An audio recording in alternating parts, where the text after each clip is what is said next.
Louvado seja nosso Senhor Jesus Cristo. Nós vamos dar continuidade à nossa reflexão sobre o mistério da Eucaristia.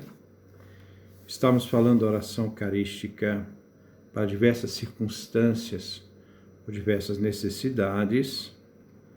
Nós vimos que esta celebração tem 4 variantes.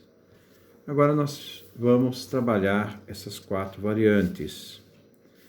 Essas 4 variantes que procuram nos falar sobre alguns elementos importantes da história da salvação. Alguns temas importantes da história da salvação, mostrando que essa salvação se realiza na história e através dessa história nós temos realidades que fazem parte da revelação e do qual, nós vamos ver que a própria igreja, como caminho da unidade, ou nós vamos ver alguns aspectos ligados, Deus conduz a igreja pelo caminho da salvação, ou Jesus caminho para o Pai, que são algumas variantes que nos ajudam a entender este mistério divino que nós celebramos.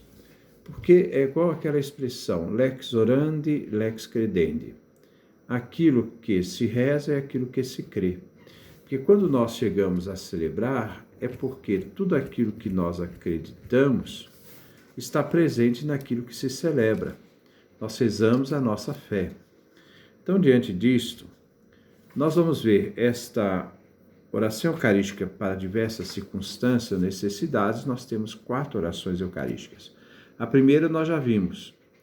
Quando a gente trabalhar alguns elementos ligados ao prefácio dessas celebrações, porque elas mudam de acordo com as circunstâncias em que se celebra. Então, nós vemos no prefácio primeiro, a primeira variante, a igreja a caminho da unidade. Então, é um tema da reflexão que se faz no prefácio, é um tema eclesial. A realidade da igreja, o mistério da igreja, enquanto portadora deste mistério de salvação.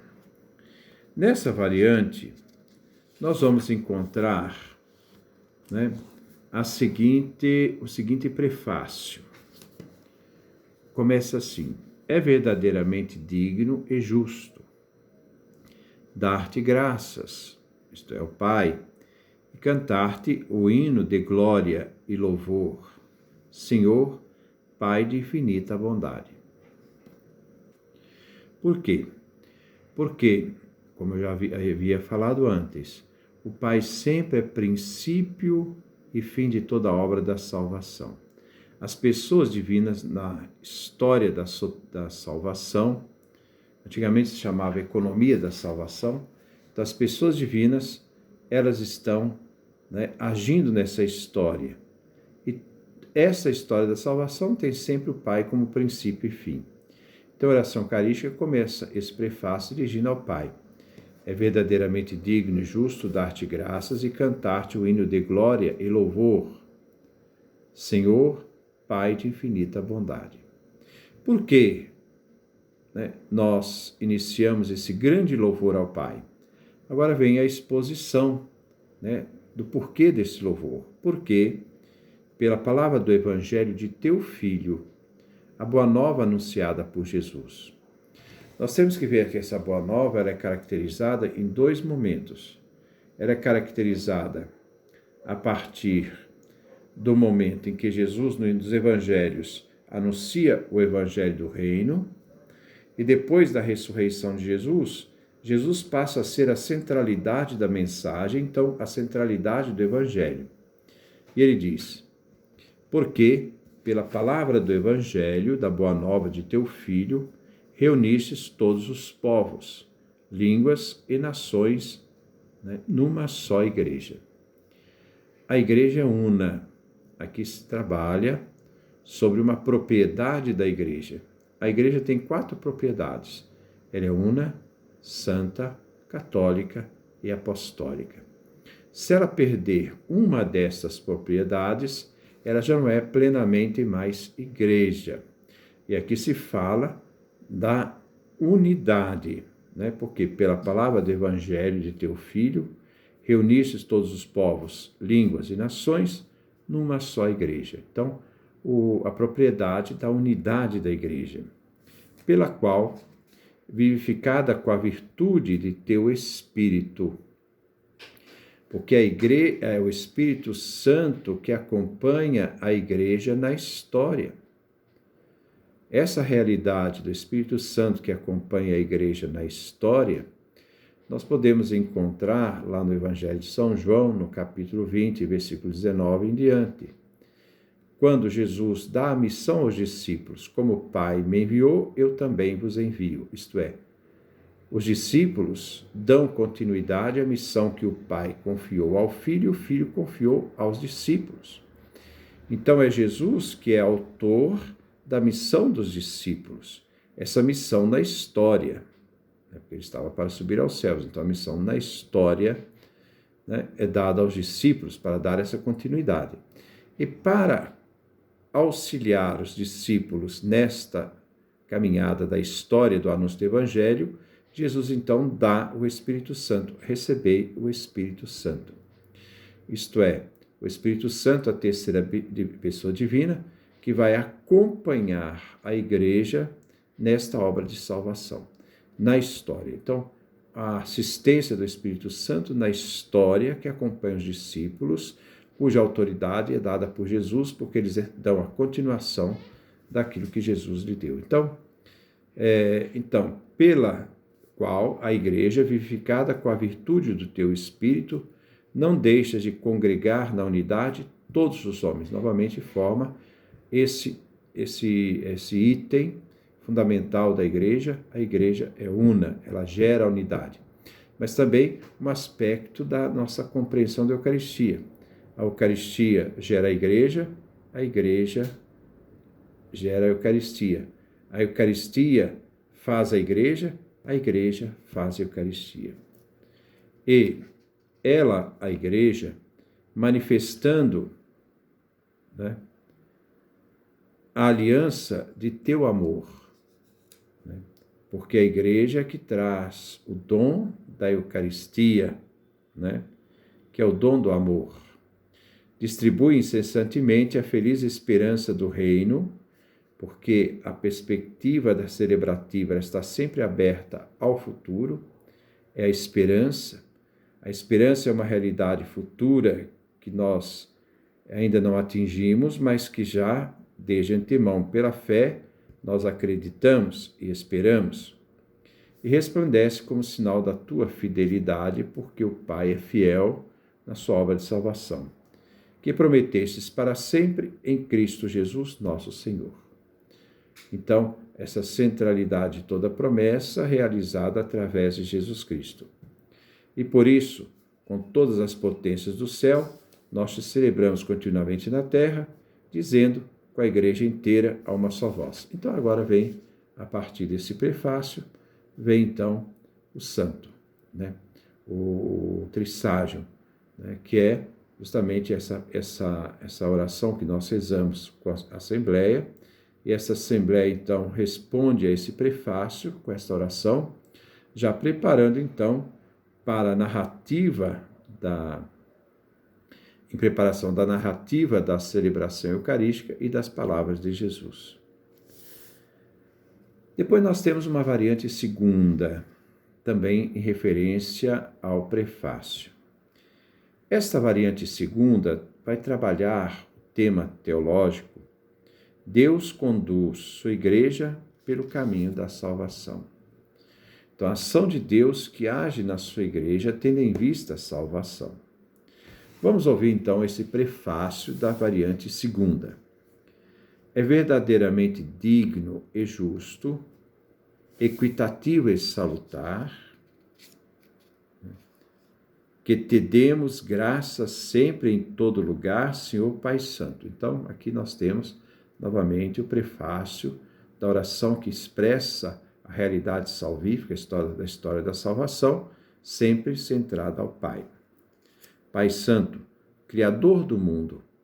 Esse Criador do mundo é Pantocrator, né? Porque Deus é todo-poderoso, porque Ele cria tudo que existe no universo do nada, né?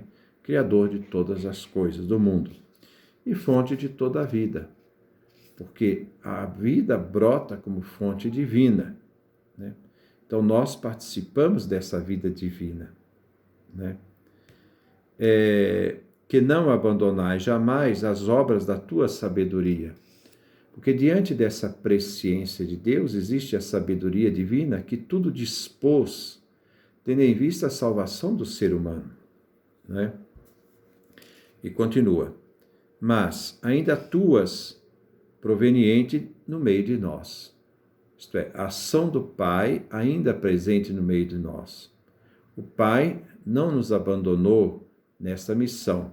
É claro que Ele nos concede o Espírito Santo, que é a terceira pessoa divina, para estar presente no meio de nós. Na caminhada histórica, na itinerância da igreja, nessa caminhada histórica. Com a mão potente e com o braço estendido, então, fazendo um recurso à história da salvação, de Deus que agiu na história de Israel para libertá-lo. Com mão potente e braço estendido, conduziste teu povo Israel pelo deserto, de sair da escravidão para a liberdade, né? Então, é agora, então isso é no passado, agora, no tempo presente, porém, sempre acompanhas com o poder do Espírito Santo tua igreja peregrina neste mundo. É o Espírito Santo, a pessoa divina, que faz com que a igreja seja assistida na história, né? E o Pai Eterno acompanha esta realidade da caminhada da igreja por meio da ação do próprio Deus na terceira pessoa divina, né? E ele continua, tua igreja peregrina neste mundo. Essa igreja itinerante, essa igreja que caminha, né, neste mundo, que é testemunha deste mundo. E a conduzes pelas veredas do tempo, porque ele fala da realidade temporal, porque a igreja é constituída no tempo, mas essa igreja constituída no tempo, ela aponta para a eternidade. E diz assim, na igreja peregrina neste mundo, caminhante neste mundo, a realidade deste mundo, lembrando que Jesus sempre nos lembra, nós estamos no mundo, mas não somos do mundo, nós somos cidadãos do céu, estamos a caminho a esse destino final.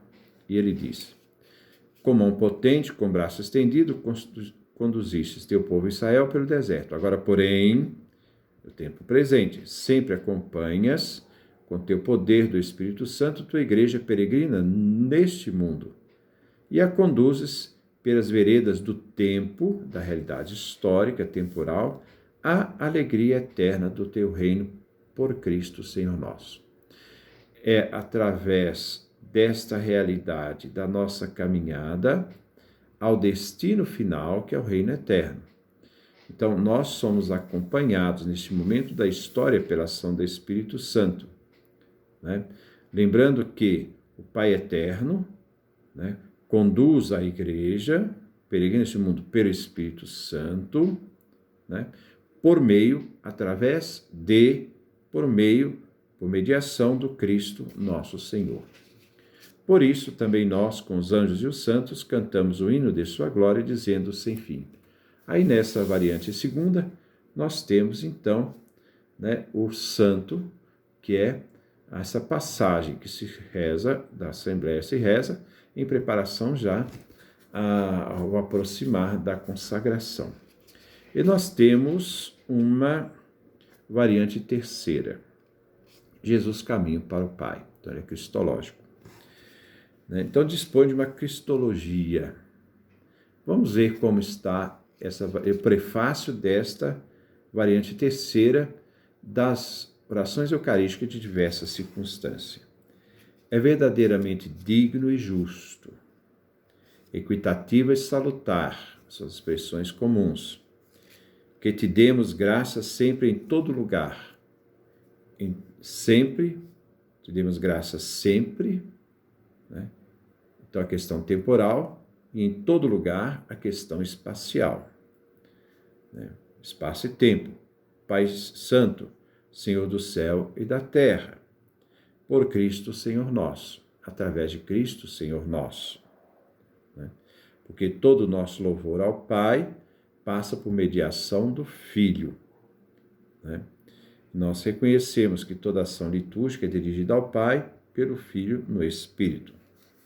Porque por meio do teu verbo, a palavra, o verbo, criastes o mundo, fazendo referência a João 1,3, a referência da criação cosmológica, da origem do universo, origem do mundo.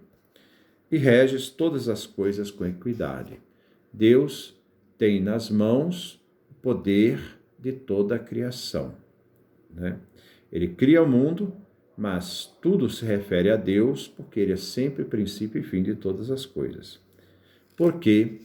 Então, diante, por que esse louvor? Porque, por meio do teu verbo, isto é, o Cristo, a palavra, criastes o mundo e rege todas as coisas com equidade. A Ele, então aqui se refere, essa locução, né, se refere a Jesus Cristo. A Ele, isto é, a Cristo, a Jesus, ao Verbo, feito carne.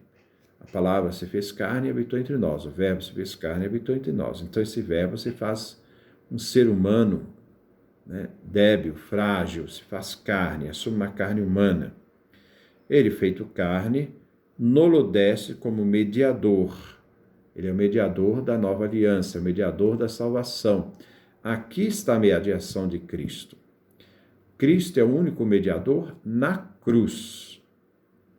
E através da cruz, na ressurreição. Esta realidade só Cristo e mais ninguém realizou por nós, né? O mediador que falou por nós tuas palavras, porque tudo que nós conhecemos do Pai vem revelado por Jesus. Nos lembra uma expressão de João no capítulo 1, versículo 18, quando São João assim: ninguém jamais viu o Pai. O Filho unigênito que está voltado ao seio do Pai é que nos deu a conhecê-lo. Nos deu a conhecê-lo é uma palavra grega exegesato, isto é, o Filho é a exegese do Pai, é a explicação, a exposição daquilo que o Pai é.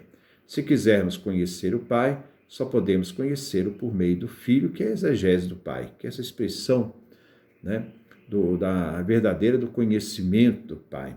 E também lembra Filipe, quando Jesus fala a Filipe: há quanto tempo estou convosco? Quem me viu, viu o Pai. E aqui continua.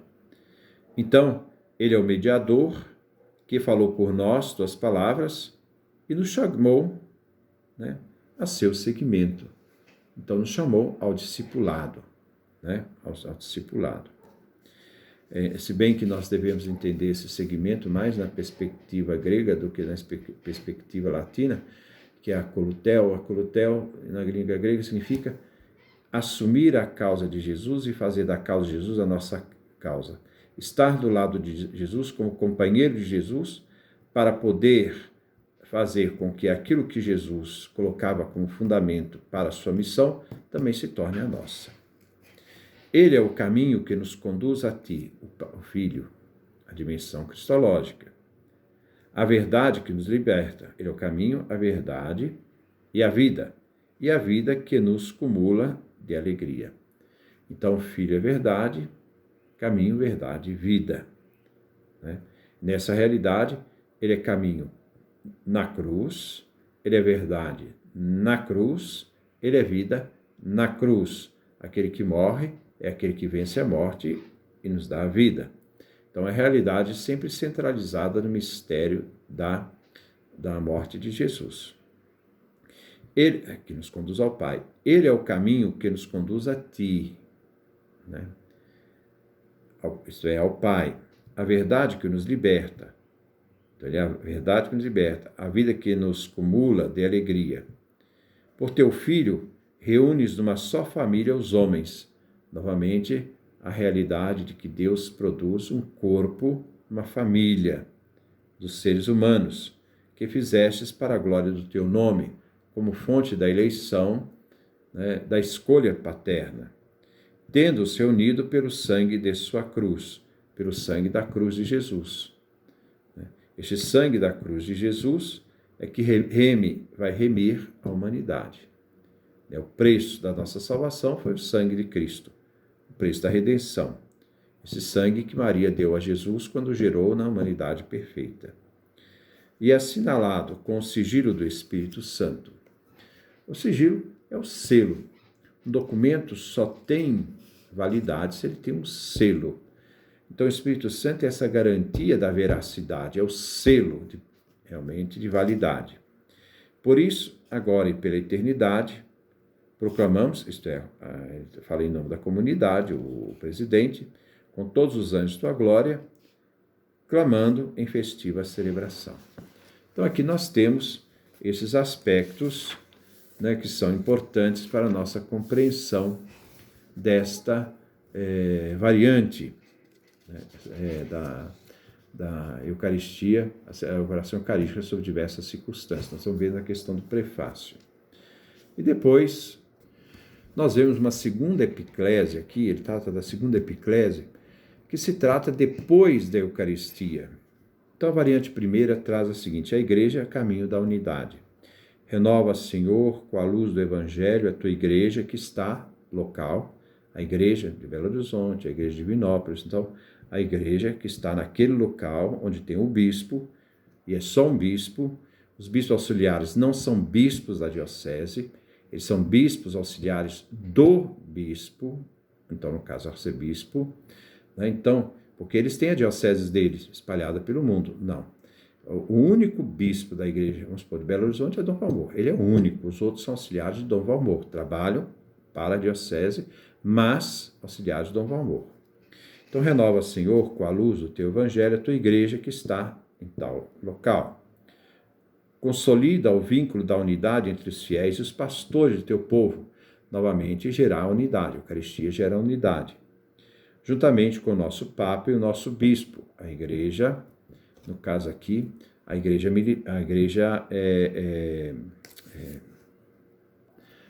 ministerial, né? E ele diz, e com toda a ordem episcopal, a questão da ecumene, né? Essa igreja católica, a ordem universal mostra a dimensão católica da igreja, que está presente em todos os bispos do mundo, né? Eles formam esta unidade, né? Para que teu povo neste mundo, lacerado por discórdias com tantas divisões, refugia como sinal profético de unidade e de concórdia. A igreja tem que ser esse sinal de unidade e concórdia. Então, aqui nós vemos a epiclese da oração da primeira variante, a igreja caminho de unidade, né, que mostra essa dimensão, né, eclesial. A segunda variante, Deus conduz sua igreja pelo caminho da salvação. Consolida, portanto, na unidade a epiclésia, a segunda epiclésia. Consolida, portanto, na unidade, ó Senhor, a nós, convocados à tua mesa, para que, juntamente com o nosso Papa e o nosso Bispo, a Igreja Ministerial, com todos os bispos, presbíteros e diáconos, fala da questão do clero, com todo o teu povo, porque forma eles todos uma mesma unidade, caminhamos na fé e na esperança, por tuas veredas, consigamos derramar sobre o mundo alegria e esperança. A igreja é sempre um sinal distintivo neste mundo, né? Na primeira variante, a igreja deve ser um sinal profético, de profetismo, de unidade e concórdia. O profetismo está em a igreja que vive a unidade e a concórdia, né? O mesmo coração, concórdia, mesmo coração. Aqui na variante segunda, não. É a presença dos cristãos que traz ao mundo alegria e confiança. E a variante terceira, pela participação, Jesus caminho para o Pai, né? Diz a variante terceira dessa oração para diversas circunstâncias. Pela participação neste mistério, Pai onipotente, agora vem a epiclese, vivifica-nos com o Espírito, então o Espírito é invocado pela unidade, e concede-nos tornarmos a imagem do teu Filho. Que o Espírito haja na comunidade, haja na igreja que celebra a Eucaristia, nos transformando em Cristo, uma imagem de Cristo, né? e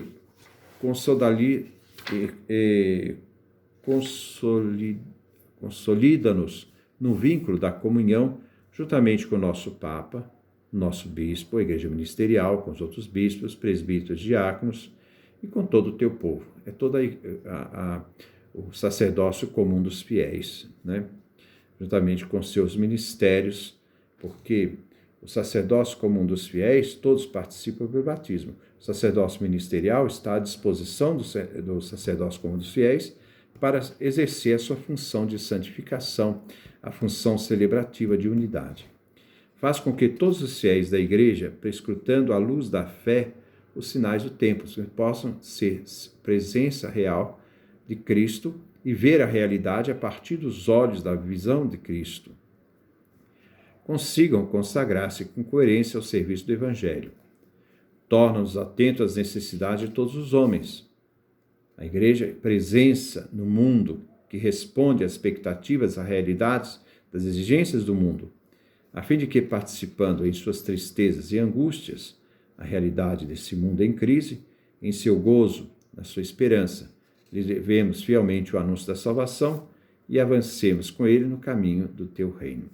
Então, a Igreja que leva fielmente o anúncio da salvação, avançando para a escatologia final, para o reino de Deus.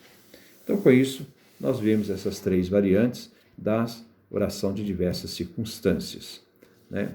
Essa oração de diversas circunstâncias que nós vimos na semana passada, né?